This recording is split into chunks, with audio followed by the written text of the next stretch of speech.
Sur Internet, on entend constamment qu'il faut régulièrement changer de programme, genre toutes les 4 à 6 semaines pour choquer les muscles. Vous voyez, ça va les choquer quoi. Bref, encore une légende tenace colportée un petit peu partout. C'est certainement une des raisons majeures pour laquelle des milliers de pratiquants, à mon sens, avec parfois plus de 50 entraînements réguliers, ne progressent pas. Et oui messieurs, ils s'entraînent dans le vent sans résultat. Dites-vous une chose, le corps va devoir créer un nouveau schéma nerveux avant de pouvoir forcer sur un nouvel exercice. Et cette durée d'apprentissage est variable d'une personne à une autre, mais en général, elle nécessite de longues semaines avant de commencer à être performant. Alors après, bien sûr, avec ces stratégies, la personne est toute contente des nouvelles sensations, mais honnêtement messieurs, en y regardant de plus près, elles ne se rendent même pas compte qu'elles stagnent toute l'année, puisque le corps, comme je l'ai dit, est en permanence en phase d'apprentissage nerveux. Toujours en train de choquer le muscle, faire des nouveaux exercices parce que ouais, c'est la routine, il faut que je change, Bah allez-y, changez, vous allez voir, vous n'allez pas progresser. Je vais prendre un exemple tout bête. On va sortir de la musculation, on va parler du footing.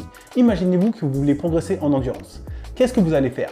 Bah, vous allez vous entraîner, vous allez prendre vos chaussures et vous allez courir, d'accord? Et qu'est-ce qui va vous permettre de voir votre progression? Ça va être la durée de course et la distance effectuée. Mais vous allez toujours courir de la même manière. Mais imaginez-vous, là je sais pas ce qui se passe, vous décidez de changer votre manière de courir toutes les 4 semaines. Donc on se dit, bah vas-y, pendant 3 semaines je vais courir, normal. Après, à partir de la 4e semaine, bah vas-y, je vais courir sur la pointe des pieds. Ensuite là, je vais faire des sauts, des sauts pieds-joints, voilà, comme un saut-mouton, hop. Je joue à saut-mouton. Après, je vais courir en marche arrière. Et après, je vais courir en marche latérale. Bref, et vous faites ça toutes les 4 semaines. Bah, croyez-moi que votre progression en endurance va être limitée et vous allez stagner. D'accord? La meilleure manière de progresser dans un domaine, c'est de faire la même chose et de plus en plus jusqu'à ce que cette chose-là devienne facile. Et pourquoi ça devient facile? Parce qu'on a progressé, tout simplement.